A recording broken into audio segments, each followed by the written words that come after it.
Good morning. My name is Chris Christian, and I'm excited to be doing our announcements for this week.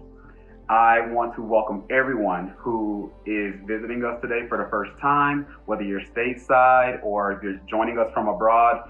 Welcome. We're so excited that you're here. If you want to stay connected with us, please go to gracepoint.net/subscribe. Now that's GracePoint with an E at the end, .net/subscribe. You can receive weekly updates and communication and just know a little bit more about what's going on in our community. Welcome to Grace Point. We are a progressive Christian church, loving our community by gathering in our homes. Even as we practice social distancing, we're asking big questions about what it means to be human, what it means to love our neighbors, and what it means to follow Christ. We're cultivating a safe virtual space to deconstruct or reconstruct, to question and to grow. We are welcoming, affirming, and fully inclusive. Because who you are and who you love are celebrated here. While we may be physically apart from one another, we believe we're never truly alone. You are never alone. We're together in this. We're together in this. So even though we can't give you a hug just yet, we want you to know that you are beloved, you are included, and you are affirmed. Welcome to Grace Point. Welcome to Grace Point. Welcome home. Welcome home. Welcome home.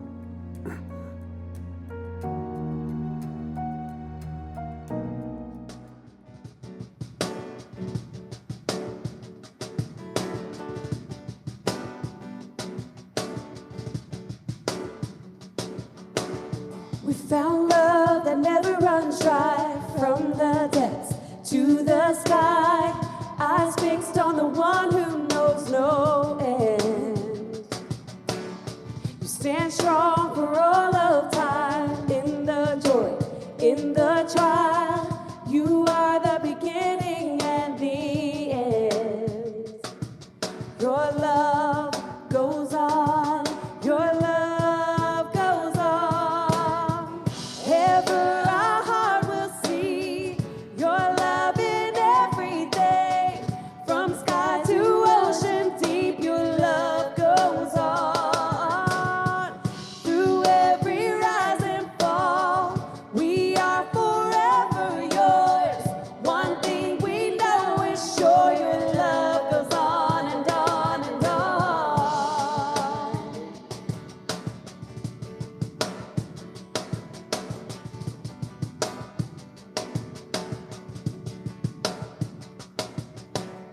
From dawn break into the night, you're here with us, you're on our side.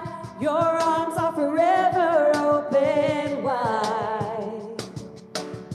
You stand strong for all of time, in the joy, in the trial. You are the beginning and the end. Your love goes on, your love goes on. Ever our heart will see your love in everything.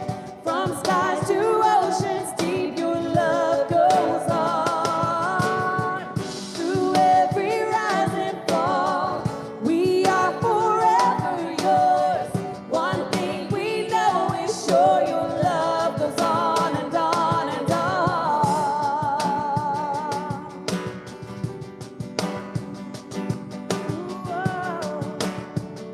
Your love unfailing, never shaken. Hope awakens in you. Love unfailing, never shaken. Hope awakens in you. Love unfailing, never shaken. Hope awakens in you.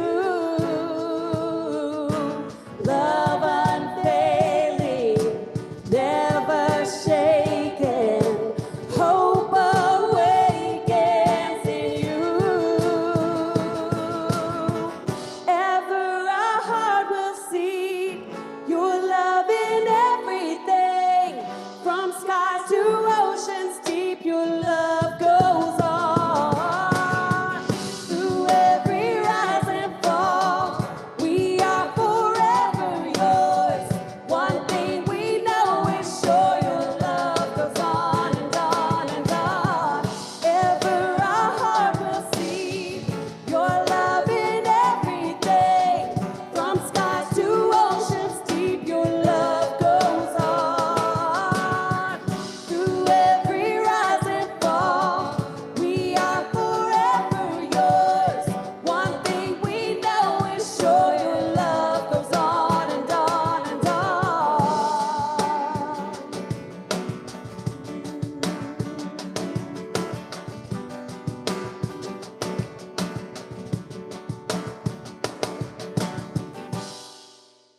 Good morning, Grace Point kids, and good morning, Grace Point youth. I hope each of you are doing really well. As our community continues to meet virtually, we host weekly opportunities for both Grace Point kids and Grace Point youth to connect with each other.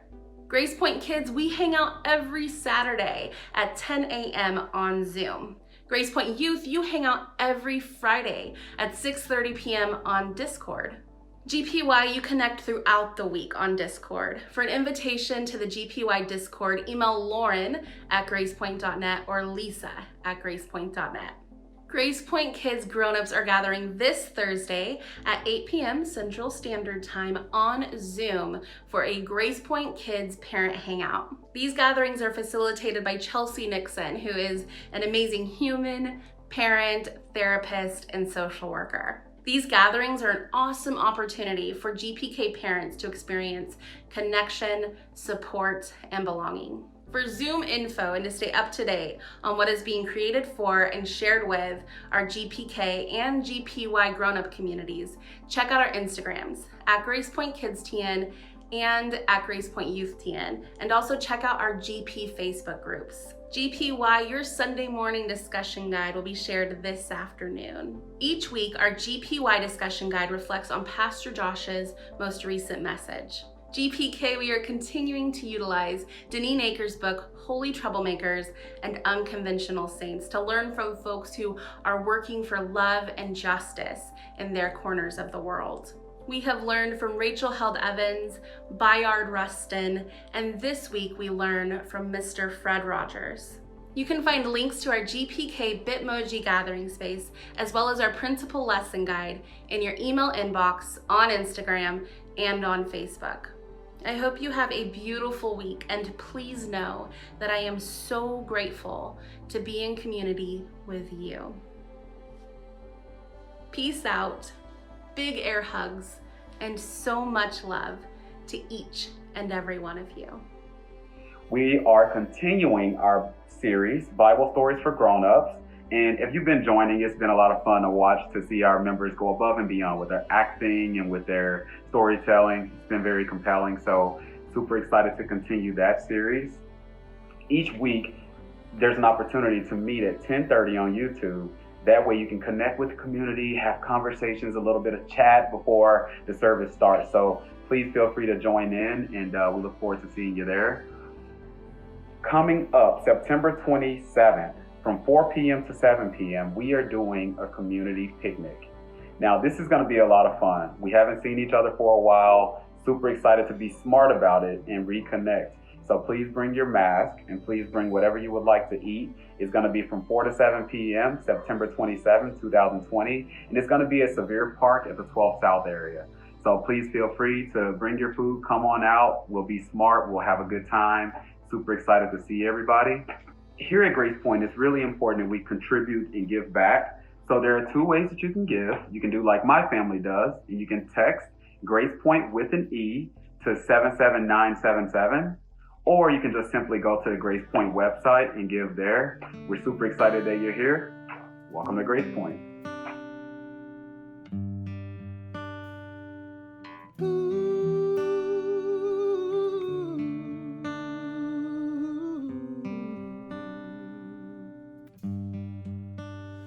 Oh, how high would I climb mountains if the mountains were where you hide?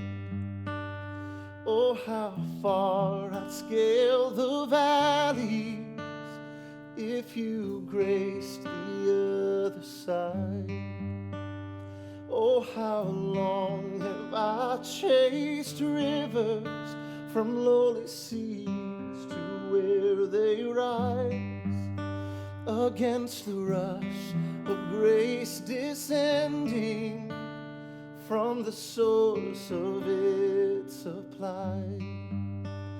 In the highlands and the heartache, you're neither more or less inclined. I would search and stop at nothing. You're just not that hard to find. So I will find you on the mountain. I will find you in the mountains in my way.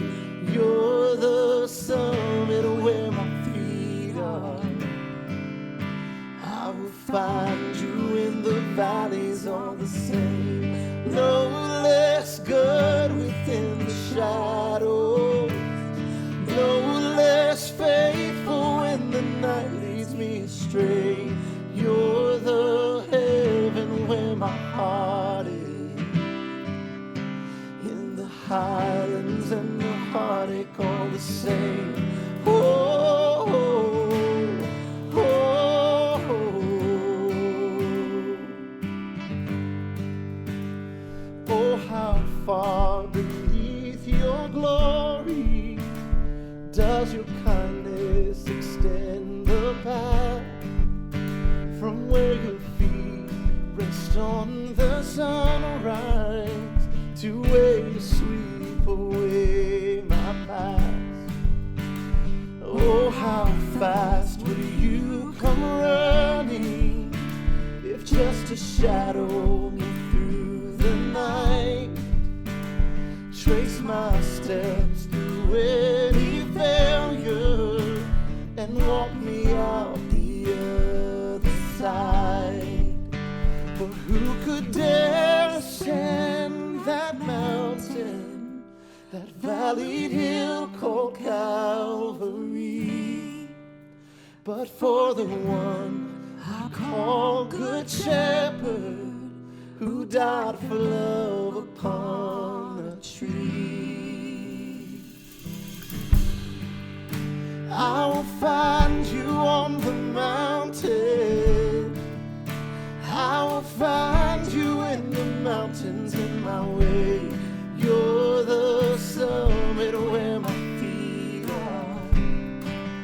So I will find you in the valleys all the same. No less good within the shadows.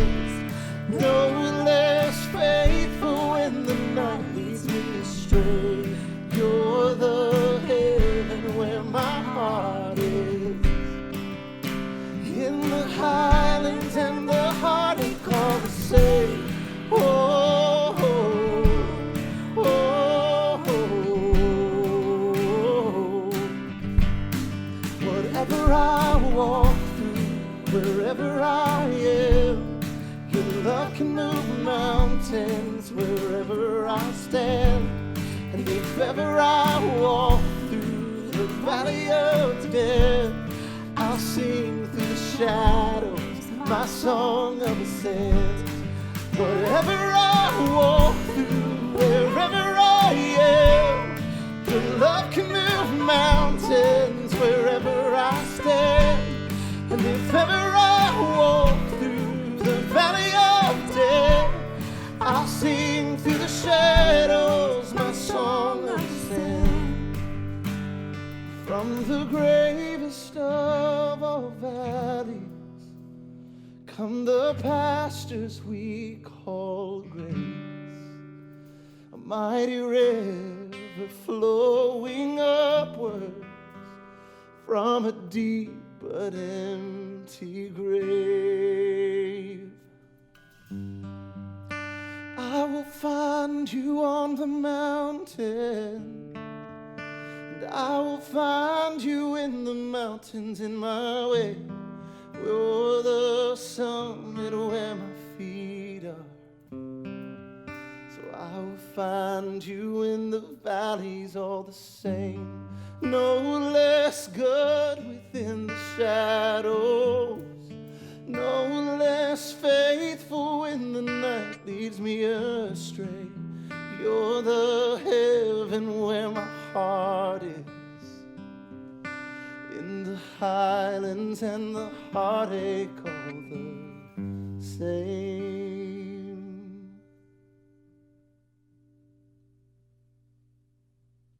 Good morning, Grace Point. It is so good to see you today, especially if you're here joining us for the very first time. We are thrilled you're here. Wherever you are in the world, whenever you're watching this, we're so grateful to have you. We'd love to know you're here. So if you're comfortable with it, we just maybe comment in the chat section. If you're watching this live, if not, just leave us a comment and let us know you're here. And we just would love to get a chance to say thanks for being here. A couple of things before we jump into the teaching sermon, whatever the kids are calling it these days. There are a couple dates I'm really excited about that are coming up on Sundays. And so I wanted to give you a little bit of a preview of that. On October the 4th, the first Sunday of October, so 2 weeks from today, we're going to be joined by the one and only Brian Mclaren. And Brian's going to be speaking that day here at Grace Point. Brian has been, well before I knew him, Brian was pastoring me through his books and through his sermons and through a distance. And I know Grace, he's made a big impact on Grace Point too. And so It'll be really, really, really good to have him here with us. I'm so excited about that. And then on the Sunday before Thanksgiving, November 22nd, we're going to be joined by Diana Butler-Bass. We're going to be in a series about our values. And that week, we're going to be talking about gratitude. And Diana has a book on gratitude that is incredible. And so she's a friend of ours here at Grace Point, and we are grateful for her work and her brilliance. And so she's going to be speaking with us then. So Brian Mclaren on October 4th, Diana Butler-Bass, November 22nd. Cannot wait for those Sundays. It's going to be a really, really, really incredible experience. So today, though, we're going to continue our Bible Stories for Grown-Up series. Next week, we're going to wrap the series up, at least this iteration of it. We'll come back around to it, explore other stories as we move through our year next year. But next week, we're going to close the series with the book of Daniel, and not just one story. I mean, Daniel is a book that contains several iconic, and maybe if you want to use this as a verb, flannel-graphable stories. Daniel in the lion's den, the three Hebrew men, boys in the fiery furnace. Those are some pretty, standard stock, well-known stories. But I want to we'll look at a couple of them, but I also want to take the book as a whole, because I think the book as a whole is doing something. And we're not going to read the whole book, but I want to just talk about when it was written and how it may have been intended and received by the first audience, so that we can ask questions about what we do with it.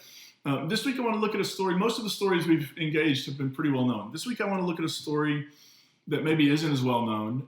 And then I want to end by looking at what happens in Luke's version of the Jesus story. Luke references the particular story we're going to look at today, and there's a surprising response. So we'll come to that at the end. But our story today is found in 2 Kings chapter 5, and it's in part of a cycle of stories written about a prophet named Elisha. So Elisha, if it sounds familiar to another name, Elijah was Elijah's understudy. Elijah was a prophet, and Elisha was learning from him.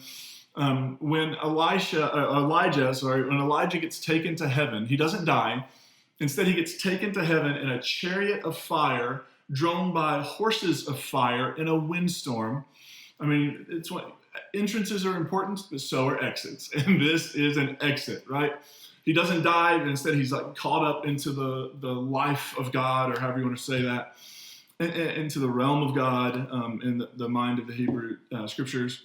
And so Elisha is present, and part of his being present means that he gets, because his request was of Elijah, I want a double portion. I want to double up on your spirit. Whatever is at work in you, I want it to be doubly at work in me. And so Elijah says, if you're with me when I get taken away, then you'll get it. And he was. And so Elisha steps into that prophetic role. 2 Kings, almost said 2 Kings. 2 Kings chapter 5, verse 1. Naaman, a general for the king of Aram, was a great man and highly regarded by his master, because through him the Lord had given victory to Aram. This man was a mighty warrior, but he had a skin disease. Now, I want to focus on Naaman, but that line, because through Naaman the Lord had given victory to Aram, I mean, the Lord isn't one of the deities of Aram. But the common perspective in the ancient world was that God, the Lord, whatever word you want to use, was essentially responsible for everything. I mean, so we have lots of people in our own day and age who operate on that. If something happens, they're trying to assign it to God and then figure out what it means. And that's how they operate in the ancient world. So God was responsible for everything. The claim here isn't that Naaman or the king of Aram were aware. They were worshiping, the Lord, which in this case is Yahweh. They weren't worshiping Yahweh. The assumption is that if they won in battle, it was because the Lord had made that possible for them. Now, that perspective isn't as convincing for us today in 2020 as it was for them. But again, there are people who see it that way, that God's sort of the great puppet master arranging all the events of our lives. That's just not how it's not how I see the world anymore at this point. And so this story introduces us to a man named Naaman. And this man named Naaman, we're told in the beginning, we're told some interesting, I don't know if you would say facts, details. Right out of the gate, we're told that Naaman is somebody who's really, really important. He's a general for the king of Aram. And Aram is in what we would call today Syria. Aram and Israel, where Elisha lives, were enemies. In chapter 6, so we're in chapter 5. In chapter 6, there's actually, the Arameans actually attack Israel. So a chapter later, Aram begins to carry out some military activity against Israel. But beyond this, beyond his role as a general, Naaman is called a great man, which in Hebrew is this phrase, ish gadol, which is just a ton of fun to say. So go ahead and give it a try. I'll wait. Did you try it? Let's try it together. Ready? 1, 2, 3. Ish gadol. It's just so much fun to say. Ish is the word for man, and then gadol being great. So Naaman he's known as a great man. He's an ish gadol. Further, he's not just a general, and he's not just a great man, an ish gadol. He's also highly regarded by the king, and he's known to be a mighty warrior. So Naaman is sort of this guy that you don't mess with. He's a general. He's got a lot of clout. He's got a lot of popularity. He's an important person in this country, and yet he's got a problem. And the problem is he has a skin disease. Now, when we think, it's called often translated as leprosy in the Bible. The problem with translating it that way is that we don't know. Scholars don't know if the condition that we call today leprosy, which is also known as Hansen's disease, not sure if that's the exact same thing the Bible refers to. It seems like the Bible refers to a spectrum of different types of skin diseases. So they're probably not the same thing. But the point is, this great man, this revered and respected warrior, has been affected by whatever this skin disease is. He's walking around with all this power, and yet he's got this thing going on. And this is actually the setup, right? This is the setting of the conflict that will launch the plot and create the action of the story. So this great man, who I'm sure is used to being treated and respected as a great man, has a skin disease. If we continue the story. Now, Aramean raiding parties had gone out and captured a young girl from the land of Israel. So again, there's the conflict. She served Naaman's wife. She said to her mistress, "I wish that my master could come before the prophet who lives in Samaria in Israel. He would cure him of his skin disease."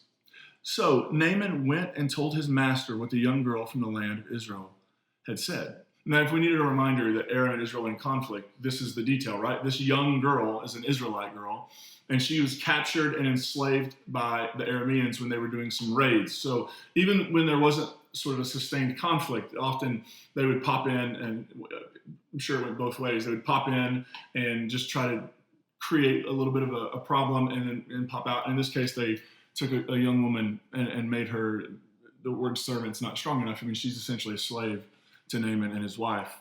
And it's this young Israelite woman who shares the information about a prophet in Israel who could cure Naaman's disease. In some ways, this unnamed Israelite slave girl is the hero of the story, in the sense that Naaman has zero options if she doesn't say, hey, there's actually a prophet back home who is known to be able to take care of these kind of things. The story continues. Aram's king said to Naaman, "Go ahead, I will send a letter to Israel's king." So Naaman left. He took along 10 kikars of silver, 6,000 shekels of gold, and 10 changes of clothing. He brought the letter to Israel's king. It read, "Along with this letter, I'm sending you my servant Naaman, so you can cure him of his skin disease."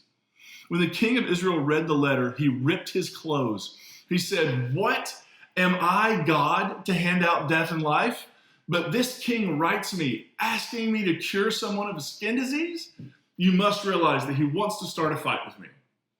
Right? So the king, when he gets this letter, he feels threatened, as if the king of Aram has sent Naaman here as a pretext for war.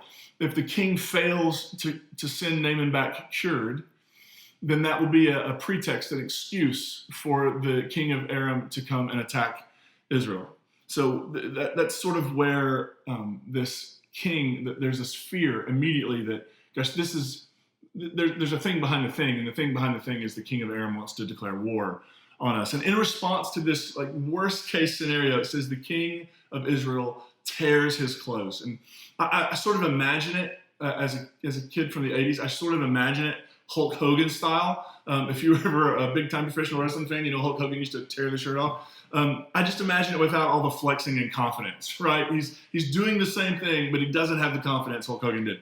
And in the ancient world, to tear your clothes like this, to rend your garments, was a public symbolic act that expressed grief and mourning. And when somebody like the king would do this, it would have had national significance. And so word would have traveled fast. And it does. When Elisha, the man of God, heard that Israel's king had ripped his clothes, he sent word to the king, "Why did you rip your clothes? Let the man come to me. Then he'll know there's a prophet in Israel."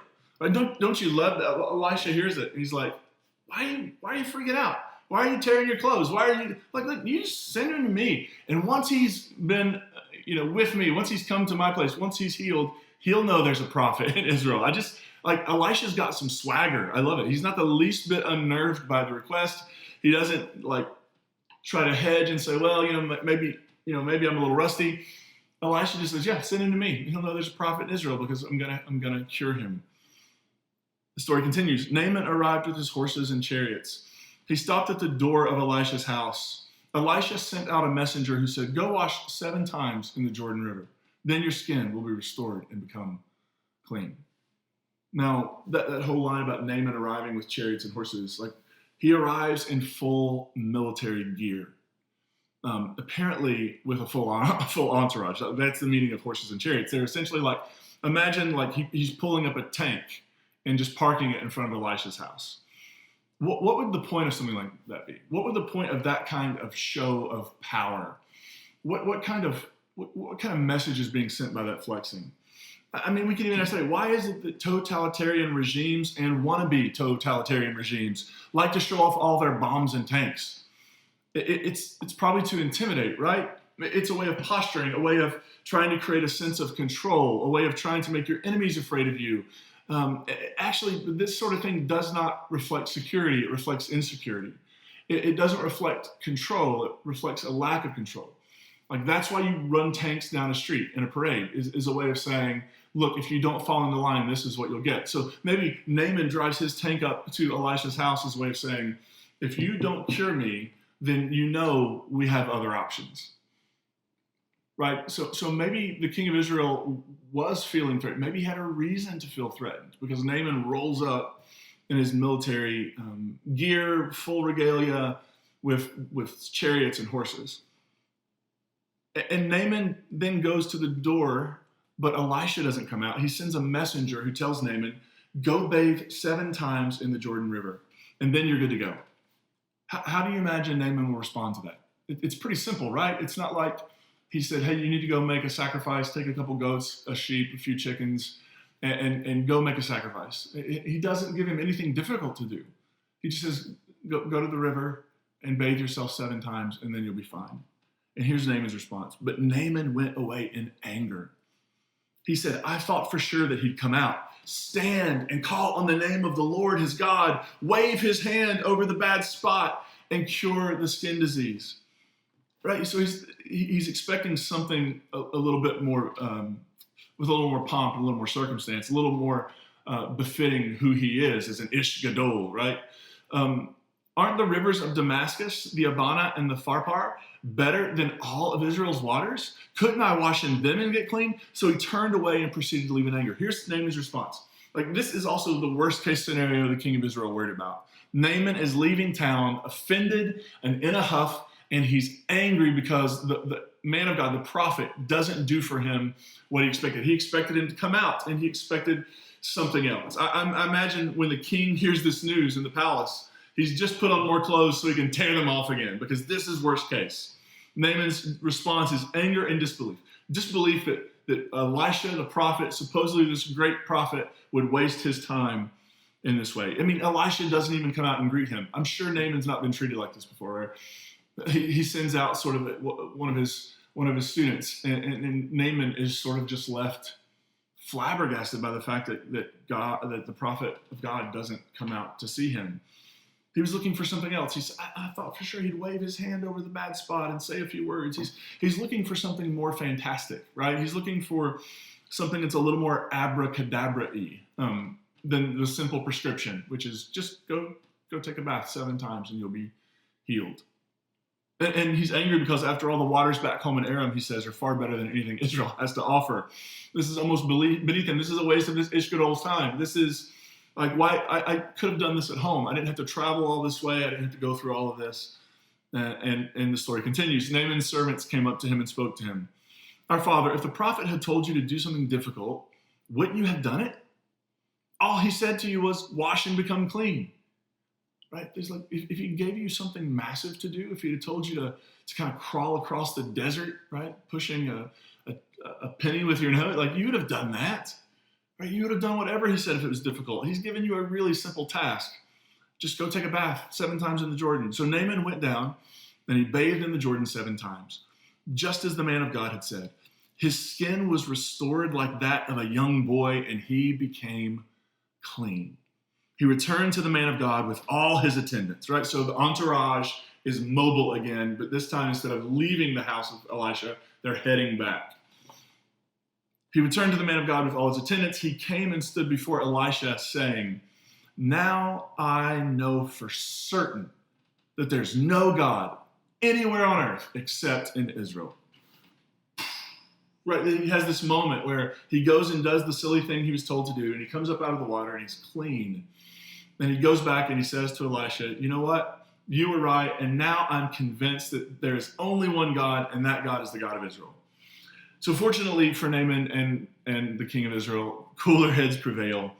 And he does what he was told. And I love that line, his skin was restored to that of a young boy, right? It's better than it was even before he had the skin disease. And so Naaman heads back to Elisha. He's healed and he's humbled.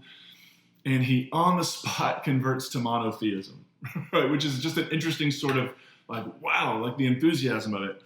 This experience leaves him grateful, and so he wants to pay for the service. He says to Elisha, please accept a gift from your servant. Notice this great man, this mighty warrior is now calling himself Elisha's servant. He really has been humbled and transformed by the experience. But Elisha said, I swear by the life of the Lord I serve, I won't accept anything. So he's like, this healing this is universal health care. This is not, you're not paying for this. This is a gift I've been given. Freely I have been given, received, freely I'll give. And so then Naaman urged Elisha to accept something, but he still refused. Then Naaman said, if I can't get you to take anything, let me, your servant, again with the self-deprecating language of your servant, let me have 2 mule loads of earth, 2 buckets of dirt.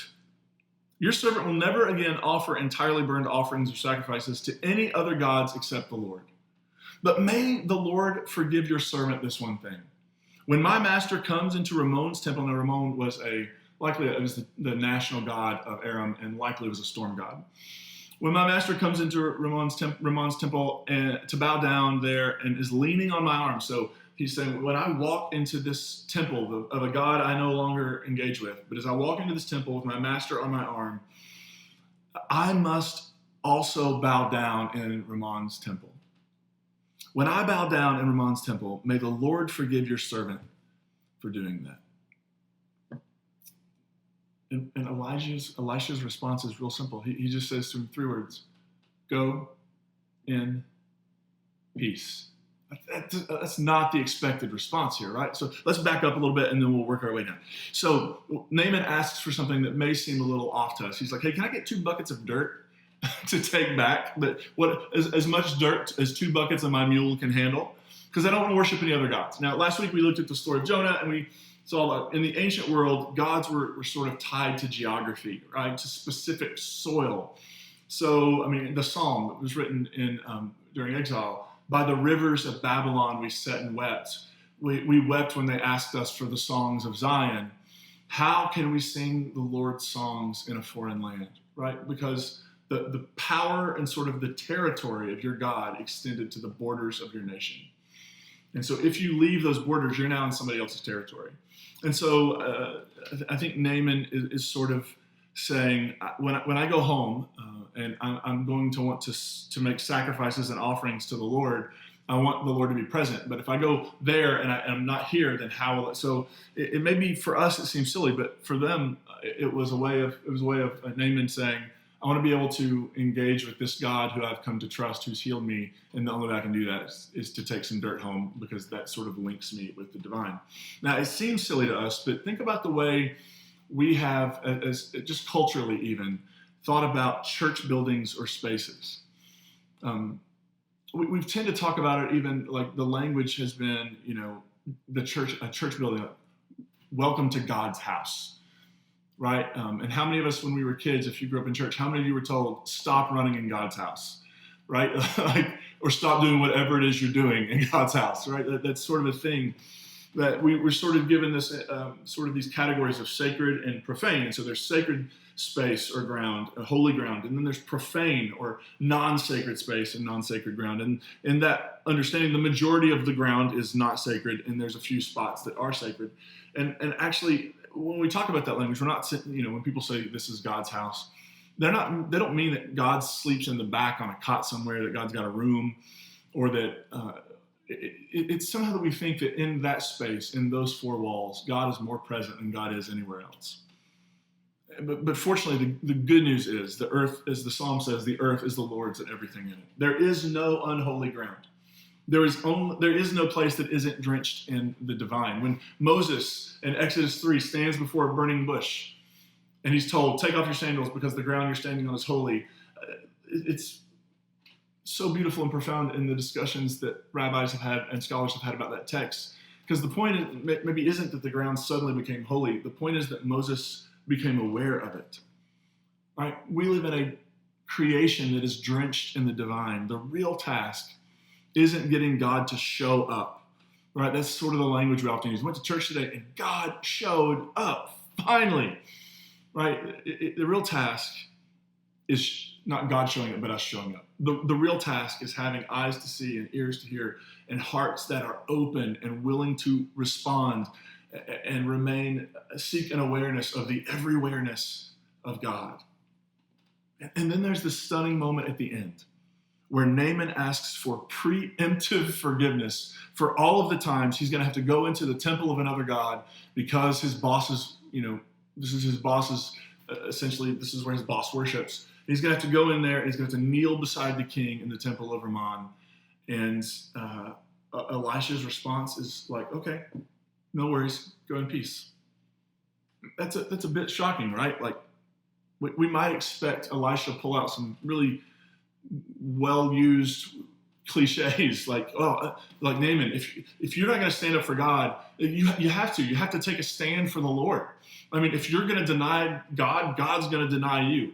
Naaman, don't you know the Bible says, right? Like they didn't have a Bible really at this point, but isn't that sort of where we would go? Isn't that sort of what, if we were talking about this in our own culture, in the way we were raised, the way I was raised in the Bible Belt, like this would be a non-starter. And instead of using guilt and instead of saying, no, you're either with God or you're against God. You're either worshiping Yahweh or you're against Yahweh. Instead, Elisha just essentially says, no worries. Go in peace. And peace is the Hebrew word shalom, and it means the presence of wholeness. The presence of wholeness that's brought about by the divine presence. What a fascinating story that ends with Elisha essentially saying, go in peace. No pressure, no guilt, no worries. God understands what you're fine. Go ahead. So before we wrap up this really fascinating story, I want to share a few takeaways that I've had as I've been digging into it, and I'd be interested in, as you've heard it today, maybe what yours are, and you can feel free to respond to those online. You can send me an email, but I would love to know where you land with this. The first thing I thought of was that there's this expectation of the spectacular. Naaman is angry. Why? Because he feels like there should have been more production value. He feels like there should have been some gesturing and some speaking, some incantation, some abracadabra. He wanted Elisha to come out and say some lofty words and then Benny Hinn the situation, right? Which is a verb, Benny Hinn the situation. After all, I mean, he came all this way from Aram. He could have taken it back, right? So there's this sort of, you're going to have me come all this way, not even come out, no production, and just have me bathe in an inferior river. But before we are too critical of Naaman here, I think we have to acknowledge that there's this tendency and this bent in a lot of us to gravitate toward the spectacular and the extraordinary. Right? It's those moments we use the language about, well, God showed up. But what if the problem has never been that God doesn't show up? What if the problem has been our lack of awareness, that maybe we haven't shown up? That we live most of our lives in ordinary time and ordinary moments. And I'm starting to wonder, how many gifts are we missing because we're looking for everything to come to us in the extraordinary, in the big, in the fantastical, and all the bigness of everything. And then sometimes it's in the small quietness of a moment, in an ordinary moment, doing an ordinary thing, that we become aware that the ground's always been holy. Right? It's, for me, sometimes it's in the middle of a stressful moment, a stressful day, when I'm tired, and then our kids do something, say something, just be themselves in the world, and I'm like, oh,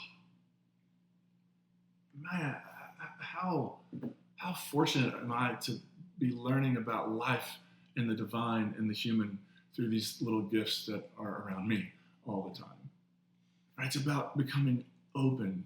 The reality is, God isn't just found in the bigness of a moment or in the pyrotechnics of a situation. We live, move, and exist in God. If God is the water, we are the fish. And I think this is a lesson that in this story the character of Naaman learned, at least in part, and one that would be transformative for us. We spend all of our time looking for the spectacular. We spend all of our time wanting to lean into the big church seasons, Christmas, Easter, but it's in the ordinary that we're formed. It's in the ordinary that we experience transformation and growth and all of those things we long for. I think another thing that popped up in this story for me was that everything's there's just a grayness to everything.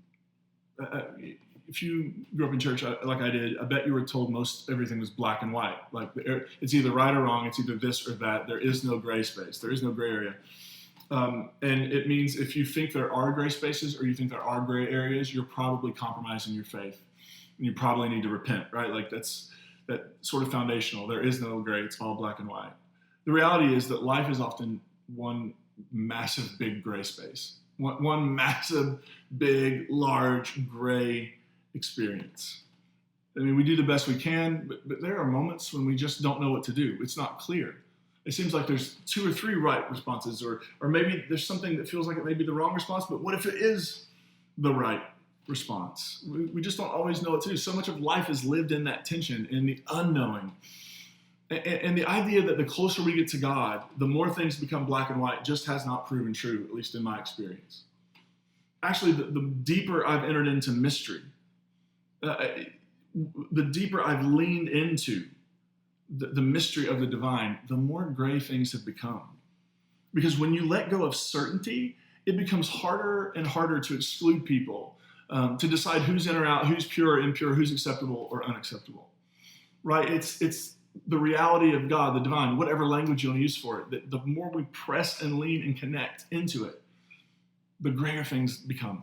One of my favorite songs by the band Jars of Clay is a song called Fade to Gray. And there's this line in it that says, I imagine this is the God character in the song speaking, says, if you follow me, you'll see all the black, all the white fade to gray. And I actually asked a couple times, like, how did y'all get by singing these songs? In the 90s, when we were very much in it's black and white, it's true, it's false.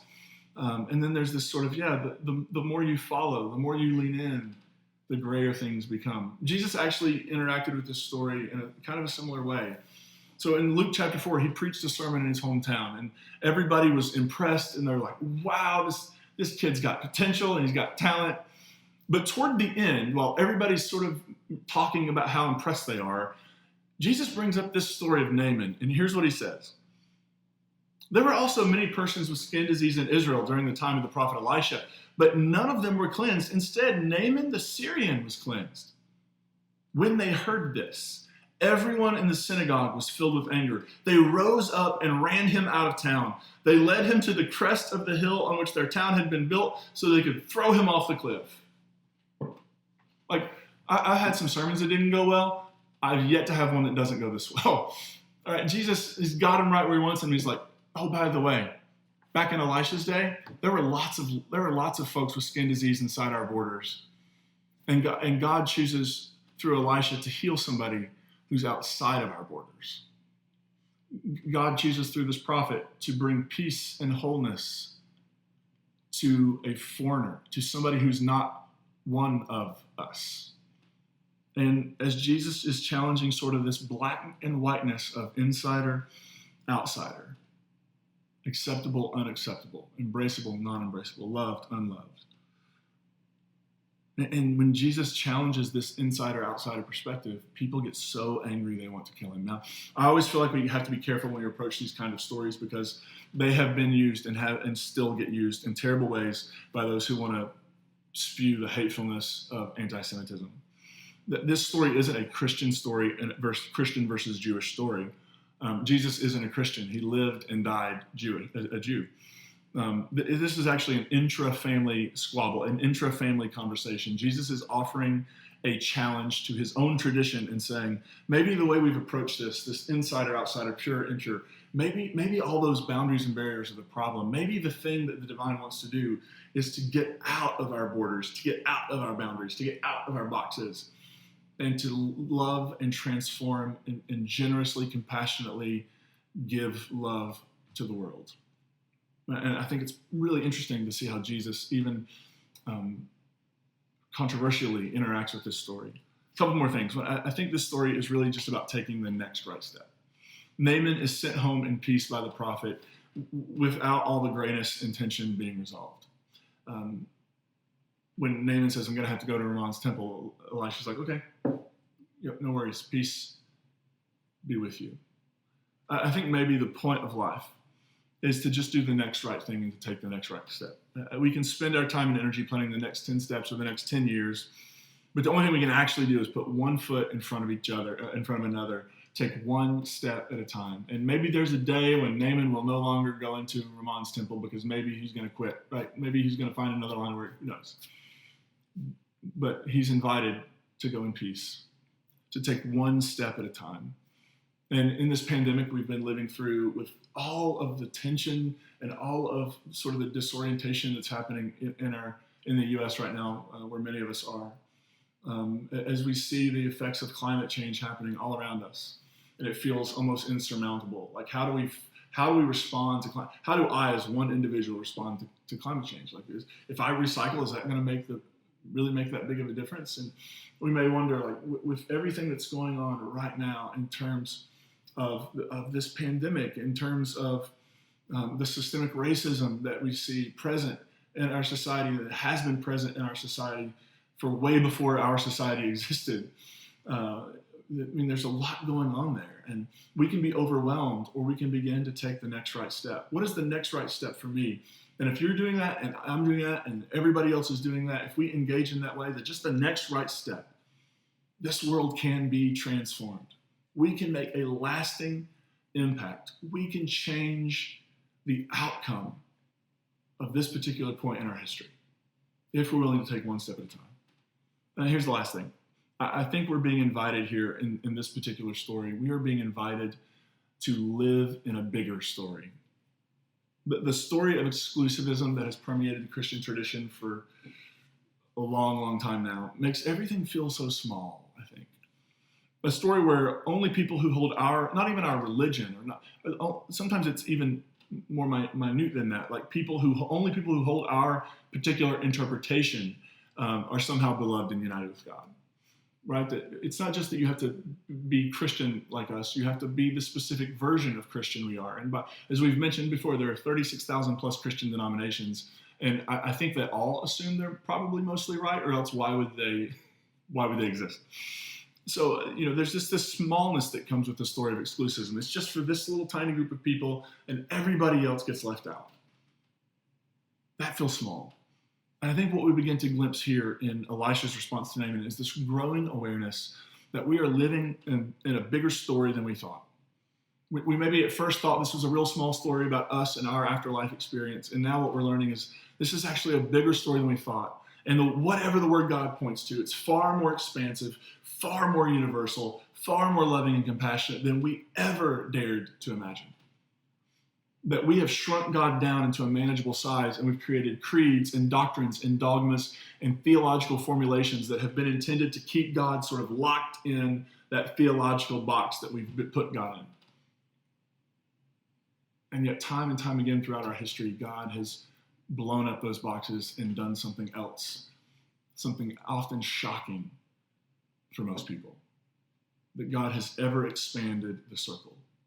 That God has continually shown us over the 2,000 plus years of Christian history, we've continually been reminded that what we thought was expansive and large is actually still way too small for this divine love and energy that wants to bring shalom and goodness to the world. Maybe that's the point. Maybe that really is all we're responsible for, is taking the next right step, doing the next right thing, moving toward love, compassion, kindness, and generosity and freedom. Maybe the point is embracing an awareness that we really are living in a bigger story than we imagined, one that is far more expansive than we were ever told, a story that is still expanding and growing. What would that mean for us? What would that mean for you? What would that mean for me to see ourselves taking the next right step in a bigger story than we imagined? What would that look like for us right now? What is the next right step for you? What is the next right step for me? What is the next right step for Grace Point? Those are the questions of transformation. As we engage them, we begin to experience a possibility that we didn't and hadn't experienced before. So today, we're going to wrap up our time together with a song by our friend Ben Grace. It's a song called A Little Story, and the first time I heard it, as I was thinking through this particular teaching, I thought, man, this would be great. Ben's song, A Little Story, will speak so profoundly to this. So take a listen to what Ben has prepared for us. We told a little story about your love, with children's books about old Noah's Ark and the flood. Told a little story about the world that you created. In only 7 days we took it literally. We told a little story, we sang our little songs, little all your glory, saying that our tribe's the only one.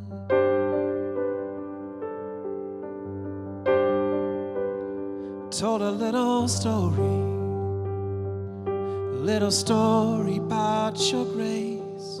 We neglected to include the entire human race. Told a little story about your plan to save the chosen ones, and saw the sheep out from the goats and right from wrong. We wove a little fable, told a little lie. We taught our little children that their little sins condemn them all to die. Little did we know, little did we care, little did we grow, littler every year.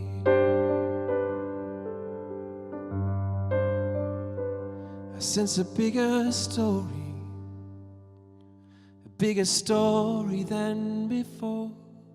Every daughter, every son, and every human one of yours see the bigger glory.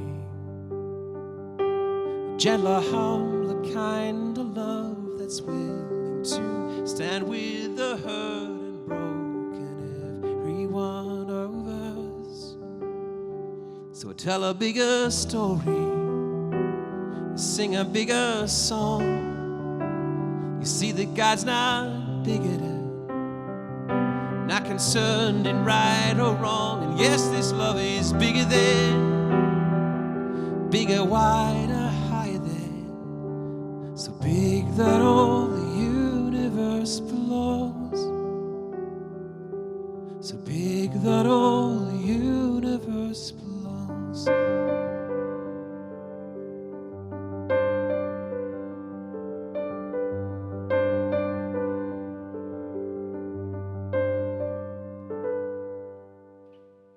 Thank you so much, Ben. So grateful that you were willing to participate in our gathering today. That's a couple times now Ben's played a song for us. And if you're interested and you like what you hear and you want to support his work, I want to let you know, Ben actually just came out with a brand new album called As If Words Could Heal the Wounds. This song, you just heard a little story, is on that, and along with a bunch of others that are just incredible. You can also go to bengracemusic.com if you want to find out more ways to interact with Ben's work and to support it. So thanks, Ben. So glad you were here today. And I also want to say thank you, Grace Point. It's always a joy to be able to be with you and to be together and to have this experience. Looking forward to next Sunday afternoon when we'll be at the park together for a socially distanced, masked celebration that we get to see each other in an open space and celebrate community together. So look forward to that next week. Next week we'll wrap up this series with the book of Daniel, and I hope to see you then. Until we see you, Grace Point, we hope you have a great week. May grace and peace be with you. We love you. Bye.